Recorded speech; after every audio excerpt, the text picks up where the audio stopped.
Good evening, everyone. I am Hilda Walker Thomas, President of the League of Women Voters of Louisiana. The League of Women Voters of Louisiana welcomes League members and guests to the National Day of Action. We are especially happy that you are joining us on this virtual platform. The League of Women Voters in Louisiana consists of 4 local leagues: Catawba, Lafayette, St. Tammany, and New Orleans. In addition, there are 2 state units, Natchitoches and Baton Rouge, which are working toward becoming local leagues.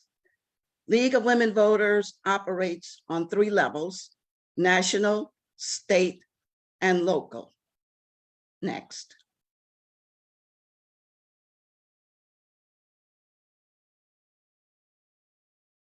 The League of Women Voters of Louisiana is participating in the 2nd year of People-Powered Fair Maps.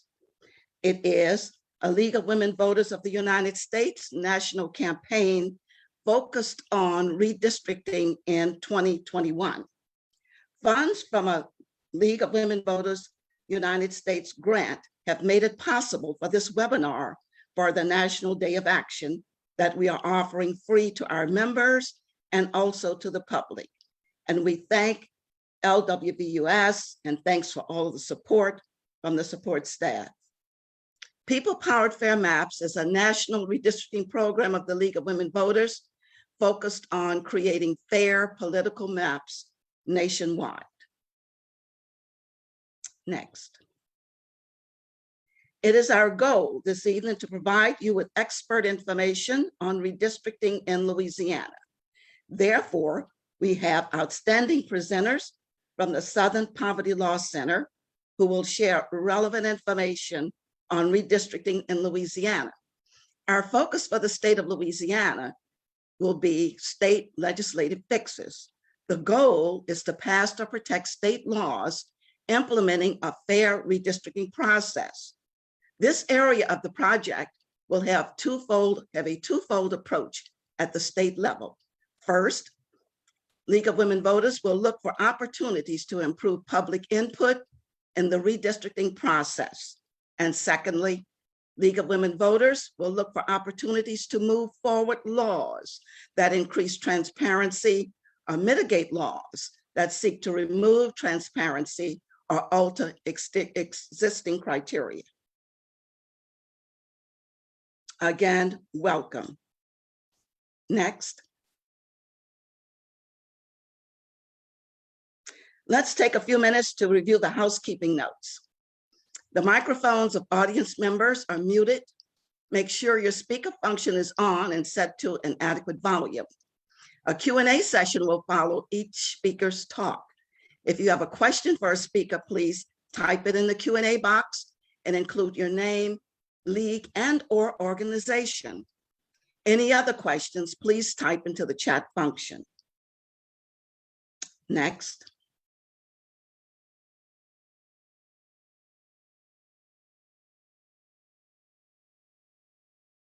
The League of Women Voters of Louisiana is extremely and very proud to have the Southern Poverty Law Center staff presenting this webinar on redistricting in Louisiana. Next. Karen E. Short is Senior Staff Attorney, Voting Rights at the Southern Poverty Law Center. Karen works across Alabama, Mississippi, and Louisiana alongside community partners to mobilize voters and to restore voting rights to people with convictions, pursue electoral policy reforms, and challenge discriminatory voting practices. Next. Kayla Kane is a data and research analyst with the Southern Poverty Law Center's Voting Rights Group. Southern Poverty Law Center's voting rights team is composed of legal, data, and community organizing experts and is based in Atlanta, Georgia. Next. Redistricting in Louisiana, I present to you Kayla Kane. Thank you, Ms. Hilda, and welcome everybody. I'm so happy to be here. Again, my name is Kayla Kane, they, them. I work at the Southern Poverty Law Center, and I'm a data and research analyst, so I'm more on the data side and education side of redistricting. But we do have Karen here as well, and she's our wonderful attorney who covers Louisiana. And so we have kind of, and of course Rachel's here, who's our community member. So I think we have a great team here who's really interested in learning about redistricting in Louisiana today. Alrighty, so in order to really, figure out what redistricting is, we need to take a step back and kind of realize how the census is connected to redistricting. Census is where we get that data from redistricting. And so we'll go through a little bit of these three-step processes, talk a little bit about how Louisiana did in the census, how Louisiana did in the apportionment process that came out on Monday, and then we'll go and do a little redistricting 101. And so really the census, as most folks know, the 2020 census took part last year. Now, of course, there was years of planning into that, but the census is a constitutionally mandated count of the entire population, and we do it every decade. And more importantly, and yes, of course, the census and redistricting are highly correlated, but those counts from the census also is a distribution of billions of dollars in federal funding. And so they are funding for hospitals and fire departments and school roads. And so the census is more than just redistricting. It's about billions and billions of federal dollars, making sure that they are used in the spaces and where they should be. Excuse me. The 2020 census had quite a few of delays with COVID. We had a couple of lawsuits, and obviously with trying to do the census in a pandemic, there was a couple of undercounts and hard to count areas that really affected the state of Louisiana. And then we go into the apportionment process, which actually came out yesterday. And so their deadline, it came out on Monday. Ooh, long week. But the deadline was today. And so they were a little bit early. And what the apportionment process is it's a very simple step, but it's a really important step in the process. And it's also constitutionally mandated. And it's the division of the 435 seats. And so every state is given one, and then based on the resident population, they're given out the seats, the remaining seats. And so as I said, that was released on Monday. We'll talk a little bit more about how Louisiana fared out in that process. And so then we really go into the next more kind of the bigger process, right, which is the redistricting process. And that is the drawing and the redrawing of the lines in which public officials are elected. And it is required for states following the census. And so what I mean by state level is congressional and state House and state Senate maps. And really why we do that is to maintain population equality. We know that populations move, demographics move. And so what we want to make sure is those representatives are being representative of the same population. And so we don't have one representative covering 10,000 people and then one covering 1 million people, right? We want to make sure that we maintain similar population equality within that. And as of right now, that data is scheduled to be released in September. And so really what the important takeaway here is that the apportionment process only gave us a couple of things. It only gave us state population and how many seats we got. And so while we don't have the data to really redistrict, which is everything from the state level down, that data will be released in September. So we've got quite a time to do a lot of community building still and take advantage of the summer. And so we will be looking forward to what that data says in late fall.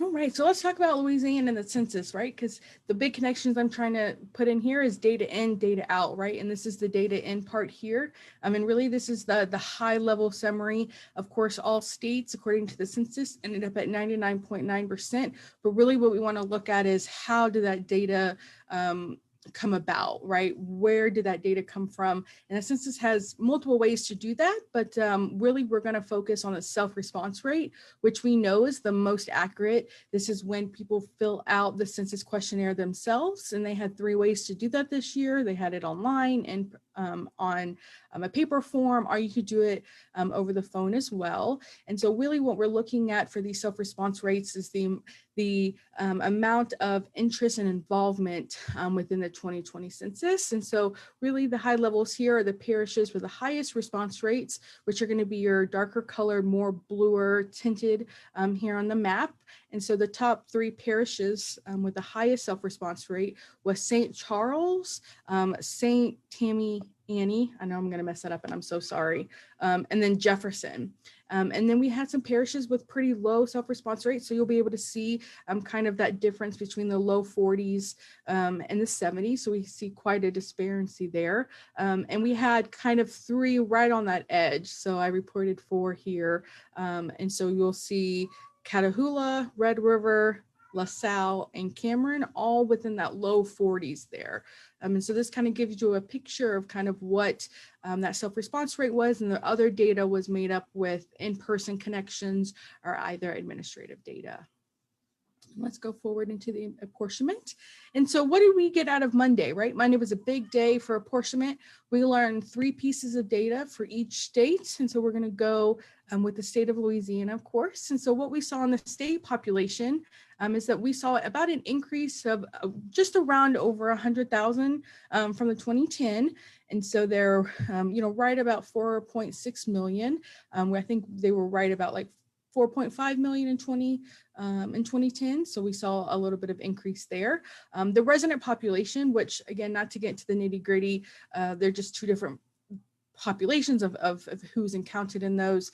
And this resident population is where we really want to focus on for the redistricting. And so that was up about 2.7% from 2010.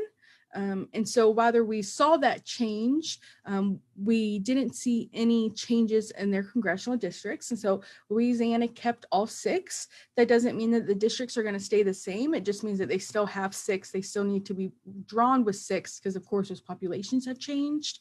And then we also know the number of people in each congressional district.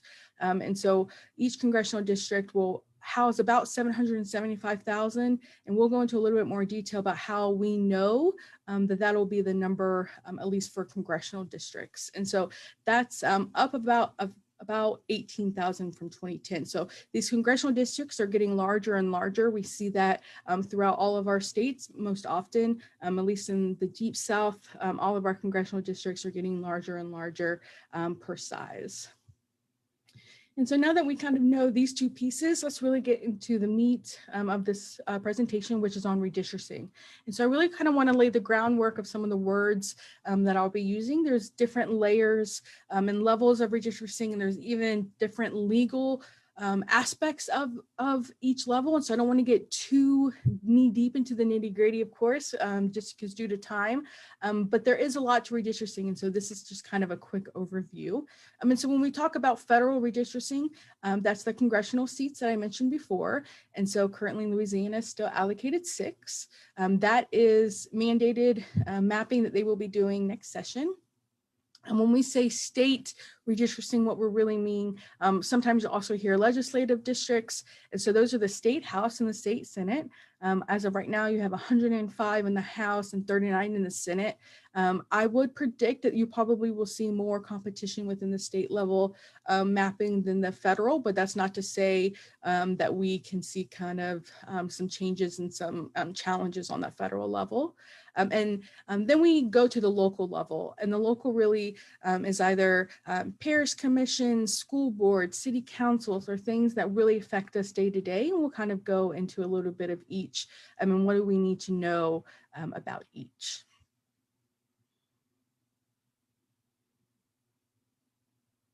So let's really talk about who's responsible for federal and state redistricting in the state of Louisiana.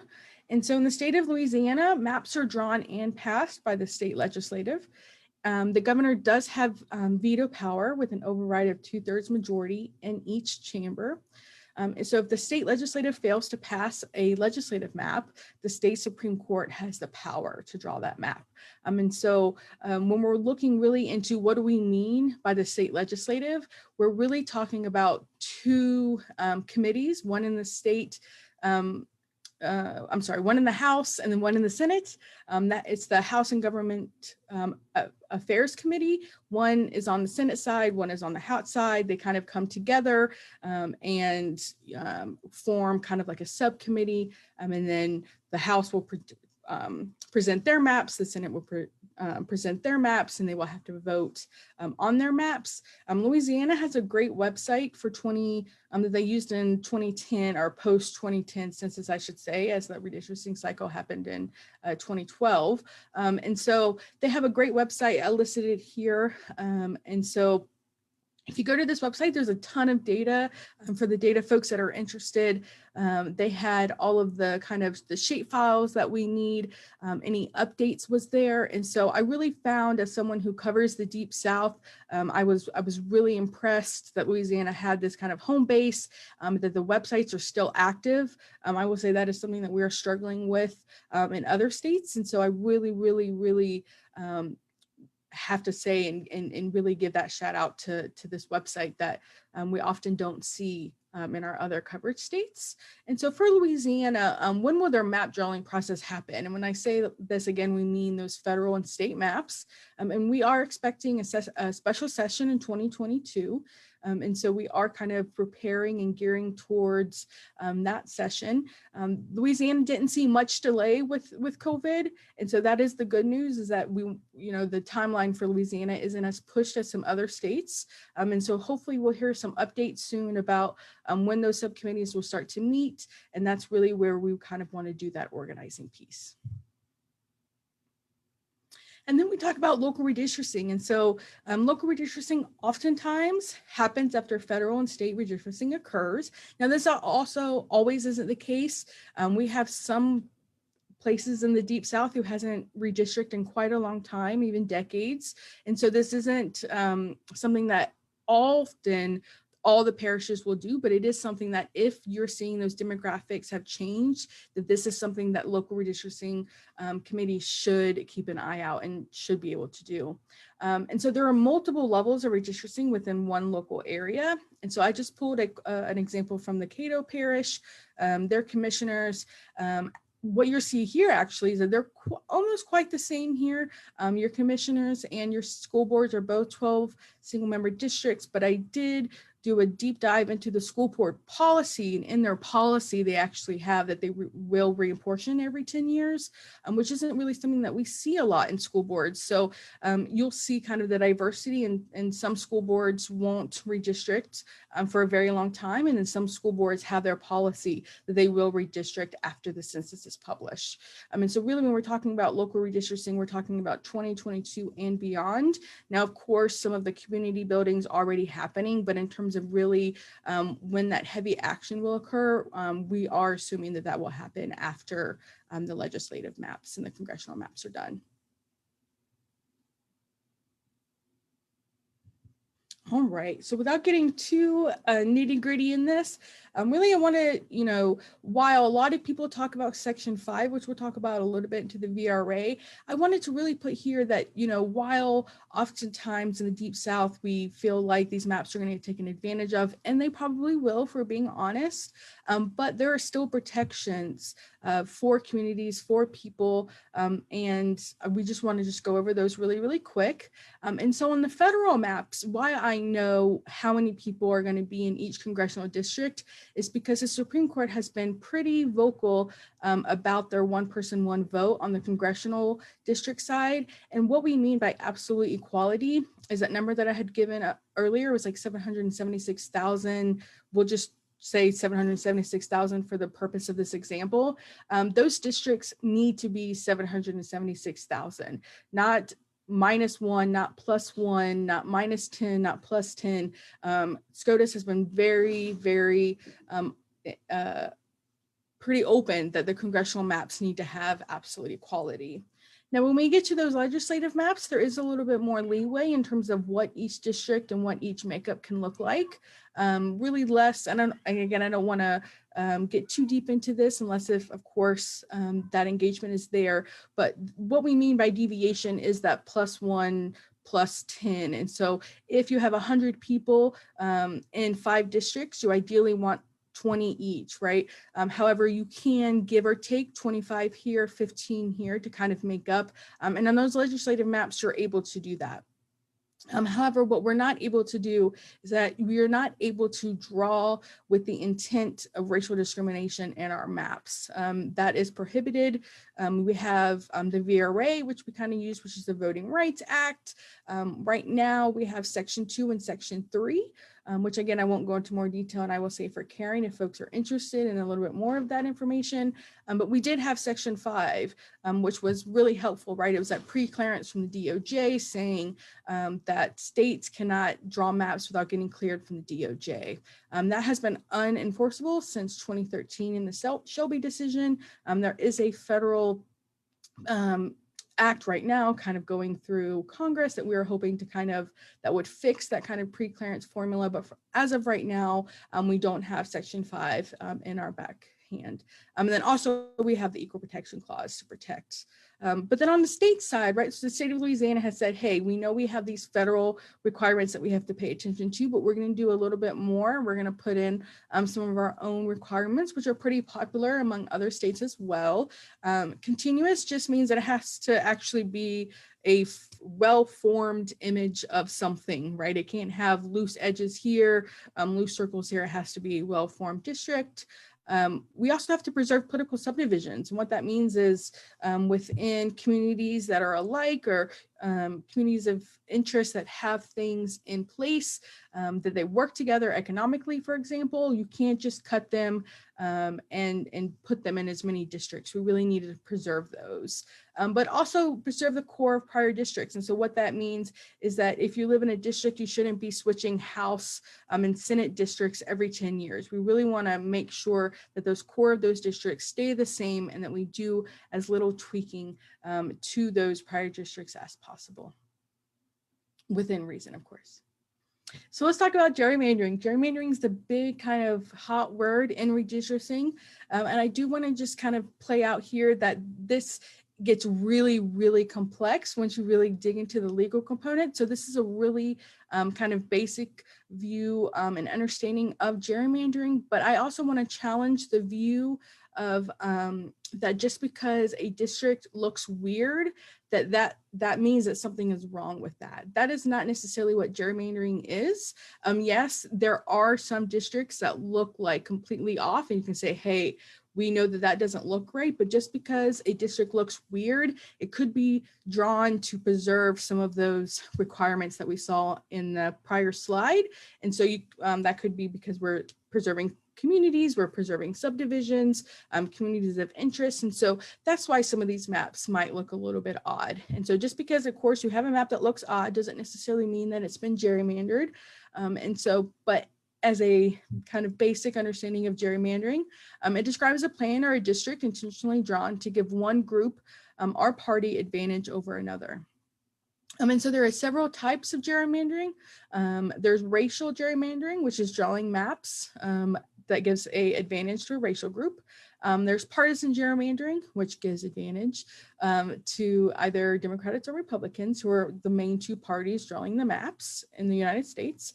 And then we also have prison gerrymandering, which is very, very well known in Louisiana. And prison gerrymandering is where the census, right? Because as I said, data in, data out. When the census counts those folks in prisons, they count them at the location in which the prison is instead of their home district. So when we talk about distribution, not only of federal funding, right? Because now that kind of district is getting more of funding than they really need. They're also gives more of their political power. So just for example, let's say there's a district of 100 people, and let's say 90 people of that 100 is in the prison. That means that that district is only really being guided by 10 people who vote, because those 90 people cannot, right? They're not part of the community. They're not giving, they're forced to be there by the state of Louisiana. And so we really want to be careful about making sure that we're not using those numbers. I mean, we're separating the folks out who are in prison.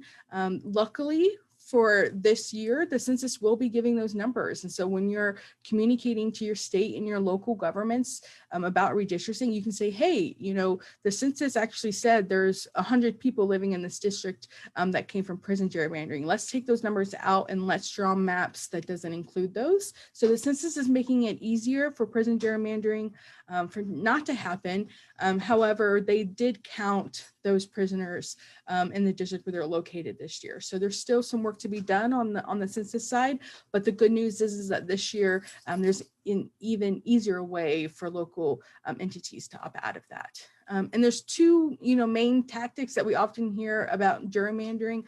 As kind of statistical software becomes more powerful, the techniques are also getting more and more smarter, right? And so some of the ones that we've kind of seen around for a while is cracking and packing. And so cracking is really where they're splitting minority populations into several other districts so that those districts maintain white majority. The easiest way to think about this is if, let's say, you have a 40% Black population in your parish, and instead of giving them one district where they're actually able to elect their person of choice, you're separating that 40% into all the other districts. Now you have your Black population not given any representation in your parish at all. Packing is not quite the opposite, but almost. It's placing as many minorities in as few districts as possible to limit the number of majority minority districts. And so really the resource here is that folks know, particularly legislators, they might not know much about the redistricting process, but they've heard about voting rights and they've heard that you have to give majority minority districts. And so, for example, here, let's still say the 40%.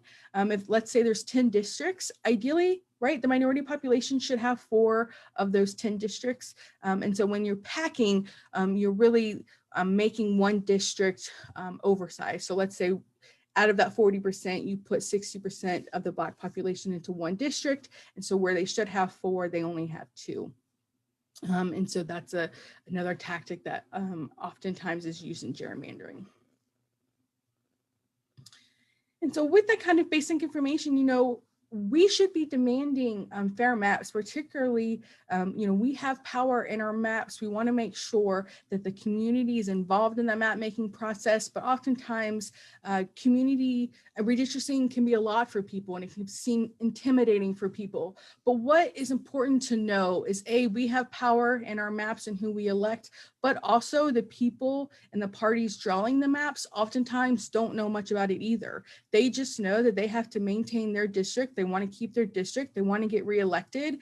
And so once you get past this kind of notion that they kind of know everything, it's a little bit easier to say, hey, we have power in who we're electing in our maps, but we need to know what we kind of want to ask when we gain that power. And so here's a few things that we can ask in order for us to maintain powerful maps made by the community, but also fair maps, which you'll often hear.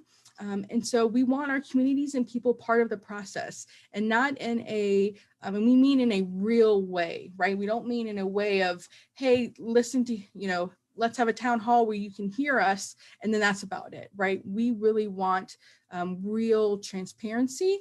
And one way of that is making sure that the state legislatives are making the data that they're using publicly available, that they're keeping an active website, that website is current, that they have meetings posted, they have transcripts, they have everything available for anyone who wants to be interested in redistricting to go onto their website and be able to draw their maps at home if they want to, without having to fork out a lot of money in order to get those data, right? Town halls are vitally important for community input, involvement, and transparency. And this is on all levels. We're working with multiple states on local redistricting, and there's so much power on the local redistricting side as well, that really, as long as you have people who are educated, who want to be involved, there is space for that. We need to allow communities to submit proposed maps and have real testimony on that. We learned last cycle that we kind of educated people on these town halls, but we didn't really give them the tools to really do the proposed maps and that testimony. And what I mean by this is, I'll just give a quick example. I went to a high school in Georgia where there was 2 high schools, and to honest to goodness, I did not think that there was many Black people in my county. And it was only until I went and I played athletics, that I went and played the other school in our county. And that's where all the Black folks were. And this is just one county, one school board situation where my high school experience could have changed if people were involved in the redistricting process. So this is just one example of what do we mean by maps, and how can they affect people's lives, right? And so we also need submission of communities of interest. That's a little bit more in depth for a kind of a redistricting 101. But what we mean by that is if you can show, hey, this is a community, we have things that are of interest of us, we want to stay together, here's why we want to stay together. Let's put that, let's submit that. And now the people who are drawing the maps have to tell us, why did you cut us out when you knew that we were communities of interest? Communities and people have time for input and meaningful input. And what we mean by this is that we need public hearings. We need to know when those public hearings are, and they must be in alignment with time for revision. So what we mean by this is don't do town halls in the summer. We don't even have the data, right? Do town halls when the community have the data, the community can build maps, and that there's actually time in between those community town halls and when those legislators are voting on those maps for those community inputs to be changed in those maps. And then also a big one is we want racial equity, right? We want fair representation in maps, particularly in school maps. We want to make sure that there's equitable lines. And so really racial equity needs to be a foundation of the conversation in any role of redistricting. And I think that might be it for me. Let's see, is there another one? Yes, Karen. I'm going to pass it over to my wonderful colleague, Karen. All right. Thank you so much, Kayla. Somebody in the chat said that they were learning so much, and I just want to reiterate that I learn from Kayla every day. So I'm glad y'all are learning as much as I do from them all the time. So I want to talk to you just briefly about the role of advocacy organizations in redistricting litigation. You know, as Kayla was discussing, we're in the education phase, we're in the advocacy phase, we're a little bit in the litigation phase. I know you might have seen that there was already a lawsuit filed in Louisiana, but right now we're talking about proactive measures. How can we encourage the best maps possible? How can we ensure that community voices are heard and listened to? And so that is very powerful. So I just want to re-emphasize the role of organizations like the League of Women Voters Louisiana, all the local leagues, in engaging your membership and community to learn about redistricting, which is exactly what y'all are doing, and that's awesome. To understand the concepts that we've been talking about, and to understand the opportunities for reform. You know, folks could be aware about the opportunities for independent redistricting commissions. You know, there are arguments on both sides of how these are effective and what kind of commission would be effective.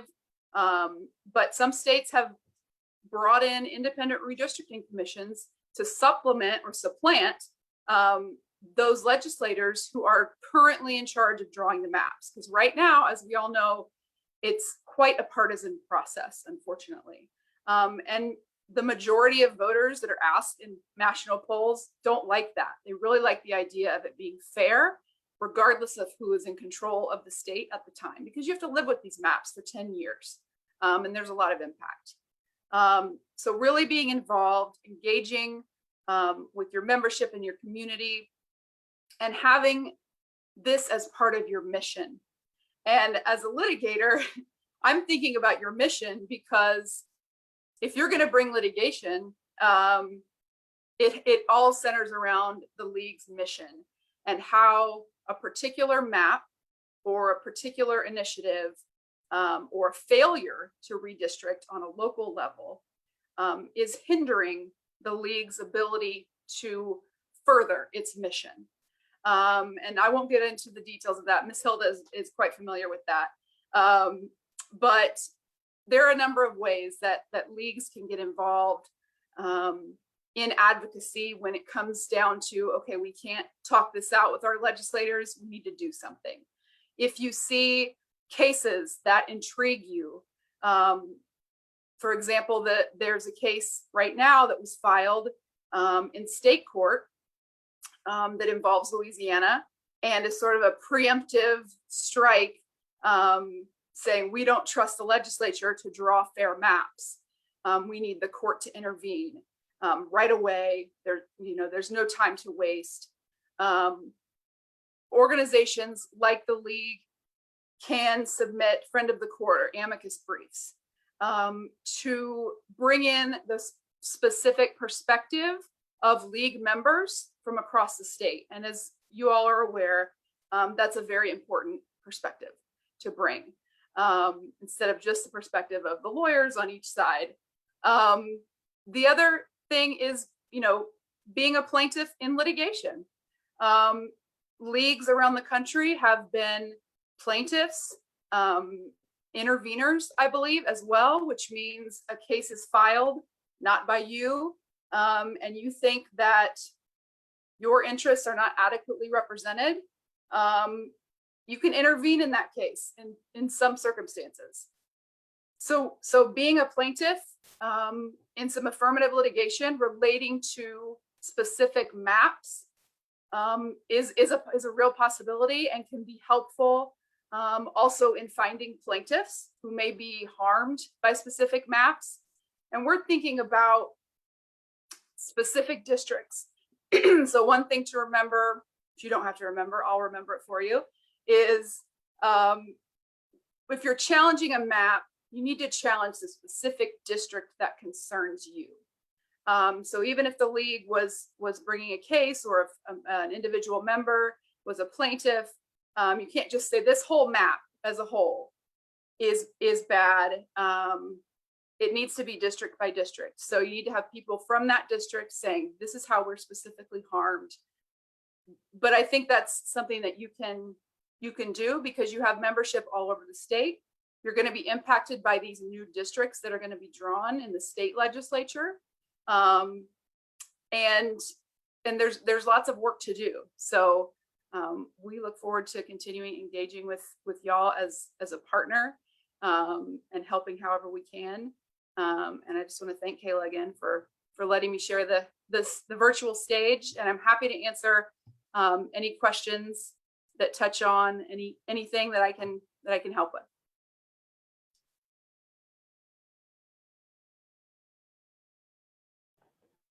All right, y'all, we are now moving into our Q&A. You can put your questions in the chat, and we've got one from Christy already that I'll ask in a second. And you can also, I have the power to allow you to talk in this webinar. I am the admin. Ms. Hilda has graciously given me the keys to the League of Women Voters Zoom account tonight. So if you would prefer to ask your question in your own words, put in the Q&A section, hey, Rachel, I have a question. I'll allow you to talk, and then you can ask Kayla or Karen your question. So first up from Christy, though, is about the lawsuit that Karen's mentioned a couple of times that was filed in state court. She says, the democracy docket lawsuit that was filed in Louisiana this week is premised on dilution of vote and freedom of association arguments. Voters in the southern part of the state where the population is increased say that their votes are now diluted among a larger population. They also note that without sufficient guarantee that the governor and legislature will agree on new districts, candidates and voters are deprived of the freedom of association that would come from candidate events and opportunities to meet. Are these common concerns as populations shift within states? Are there other things that come with population shifts? So Karen, I'll throw that to you first, since that is squarely litigation. Yeah, I mean, I do think Kayla might have something to add here too, but yes, so that was the case that I was referencing. This is Perkins Coie. You all might know the name Mark Elias, who represents Democrats a lot. He is not representing the Democratic Party. In this case, he's representing individual Democrat voters. The reason it's in state court, I just want to flag for my potential legal nerds, as you might know, we used to bring these cases all the time in federal court, talking about, this is favoring Republicans, this is favoring Democrats. But in 2019, the Supreme Court, in my opinion, really made a bad decision when it said, this is out of our range of what we can answer. This is an unjusticiable political question. And so federal courts are now prohibited, essentially, from considering partisan gerrymandering cases. And so that's why it's in state court. So state courts, state legislatures are the recourse now for partisan gerrymandering. Now we know, as Kayla mentioned, there are other kinds of gerrymandering. There's, one person, one vote denial. There's racial gerrymandering. Of course, there's prison gerrymandering. So there's still avenues in federal court.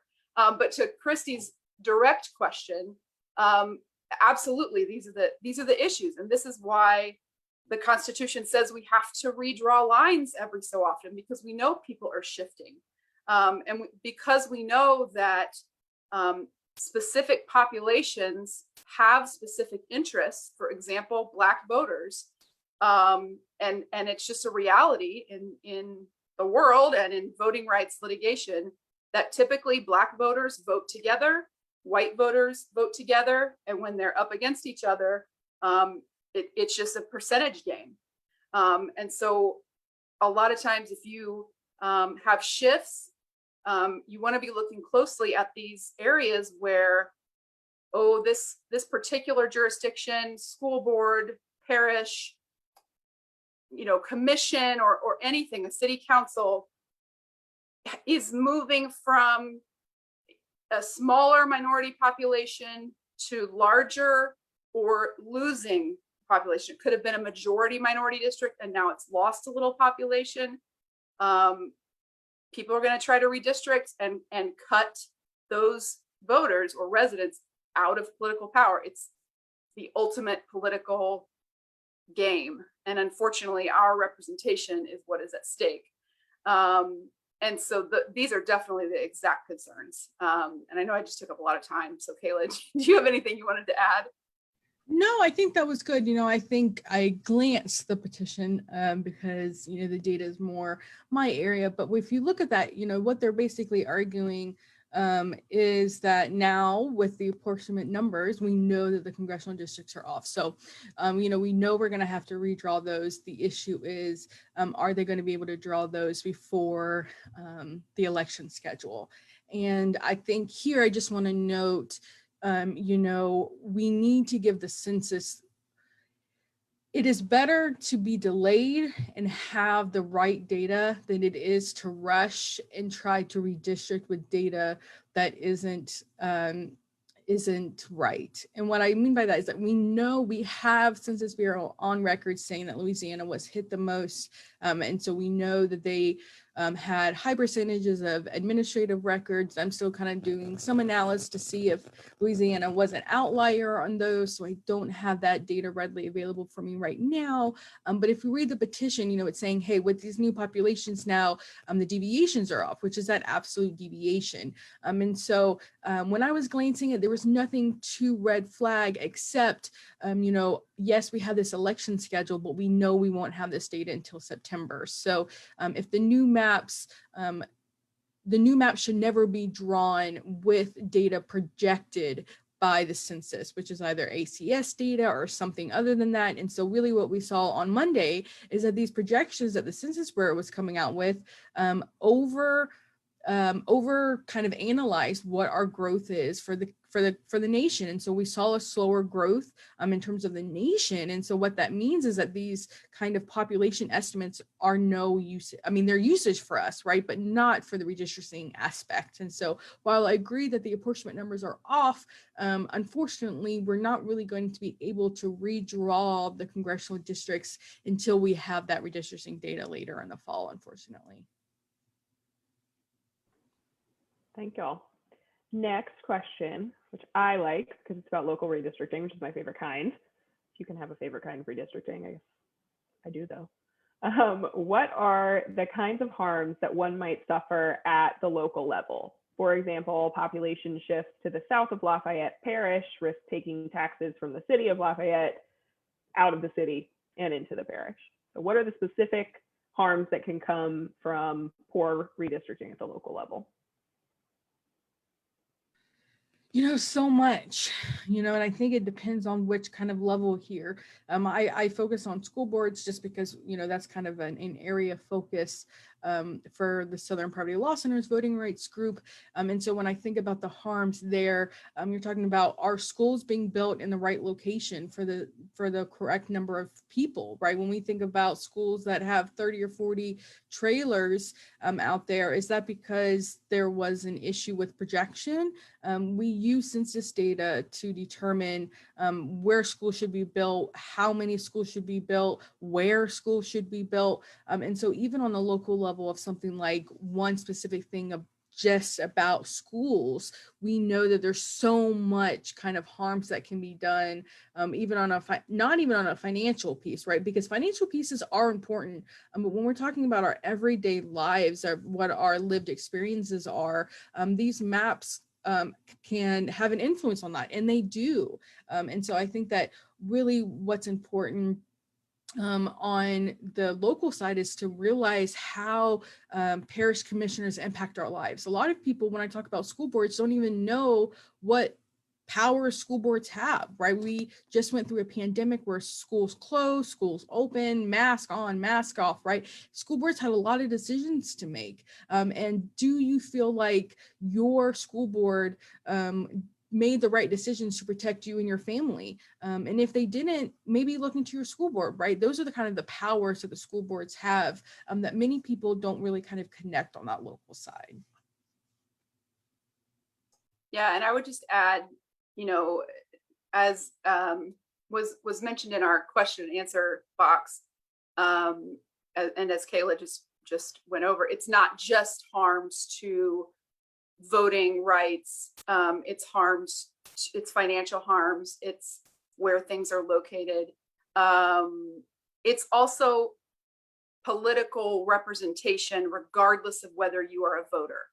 So many people don't have the right to vote for various reasons. They're too young, they have a felony conviction, and various other reasons, non-citizen. But that's not, although there was a case that tried to do this 4 years ago, and we know that the past presidential administration was attempting to do this too. You can't just draw maps based on the whole number of voters, registered voters or eligible voters. Some people would want that, but that's not, are your kids not represented by your senators and legislators? Of course they are. Just because they can't vote, are people who have felony convictions who are disenfranchised, are they not entitled to political representation? Of course they are. Everyone who's here, it's a count of whole persons, has a right to representation. And so when those lines are drawn in a skewed way,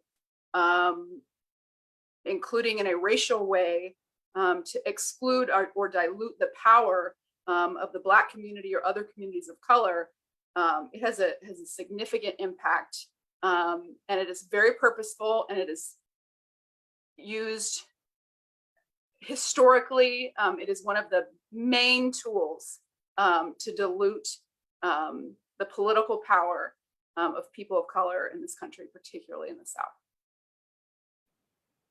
Not really a panelist, but I'm going to add a little something to that question too. Christy, you brought up whether there are harms to tax and policy, and I think something that flows from redistricting that you see a lot is a city that maybe has a sizable Black population in the South, and maybe there's 5 city council districts. They redistrict their city council districts so that as much of the Black population as possible is packed into one district. Then there's only one representative on the 5-person council that's representing the interest of the Black community, and the 4 white members of the city council can vote down the interests of the folks there. And that's how you get entire neighborhoods that are chronically disinvested and underinvested in. So redistricting is critical for voting and political representation, but it's really critical for kind of every aspect of government and management of the communities that we live in. Next question. Some say Louisiana needs a second majority Black congressional district. I love this question already. Is it constitutional and politically feasible to argue for majority minority districts? In general, I'm going to make it a two-part question.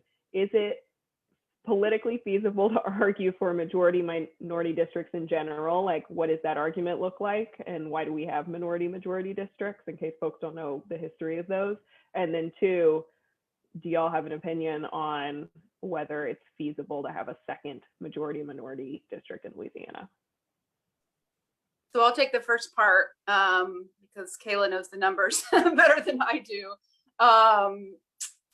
So yes, as I was mentioning, you know, racial gerrymandering, using little tactics like cracking and packing to dilute the power of the Black community and other communities of color has been so rampant, which is why we have not the only reason, but it's a great reason for having the Voting Rights Act, Section 2, and a big part of Section 5, which we're hoping to get restored this year in Congress. It creates protections from the worst instincts of politicians, which, because voting is politically polarized along racial lines, people in one party can see an advantage to drawing out the Black community. And that's still racial gerrymandering. And so it is politically feasible. Sometimes it's required legally by the VRA to avoid, a lot of places did it because they had to, because they knew they had to get their maps pre-cleared under Section 5. I think the muscle memory is still there and they do it now because they know, well, we're going to get sued under Section 2. I think the argument, and I'm interested in Kayla's thoughts on the data, you know, if you don't pack a district with community of color, with Black residents, such that 90% of your Black population is in that one district, you can drop it down to say 60, 63, and still guarantee that the community, the Black community, is going to be able to have a representative of their choice, and then allocate the other segment of your Black population to another district and make it more competitive. So while the data might not, and I have no idea, haven't seen the numbers, I know none of us have, might not support two majority minority districts, could at least make the argument to make one of the other ones more competitive. Yeah, you know, kind of where I come in is I don't think it's always about majority minority, right? Because as Karen talked a little bit, you know, so many people are focused on the percent that is within one district. And I think that's oftentimes leaves a large part of the conversation out about, are these people the same, like socially, right? Like we think about Black lived experiences as kind of a linear one type of experience, and they're all kind of, they Black folks think alike, they vote alike, and I think that can kind of get dangerous, because really what we want when we're thinking about maps is that the communities within those districts feel like that they are able to represent the person of their choice. So if we are able to do that, that should be the end all be all, right? Not that the legislators are able to vote and make sure that they have the percentage, right? Like, oh, I know I only need 55%. So if we can, you know, keep this district at 55, that's kind of all I need, right? Yes, you know, in reality, we know that that's what these legislators want, right? But I think in terms of when we talk about community mapping process, what we really want to make sure is that we'll too serve the communities in ways in which they want to be served. And I think if we can answer that question with a yes, I don't see Now, of course, we don't have the data, right? So we don't know really where those populations moved. But, you know, when you do a quick kind of glance at what the Louisiana demographics are, I think there has to be a question of why not another seat. And so I just say that as like, you know, none of these answers are kind of simple, because I think if we make them simple answers, then we forget about the people behind these maps of who we really are affecting. We want to make sure that we're not negatively affecting their lived experiences and the resources and the political power that comes within their congressional districts.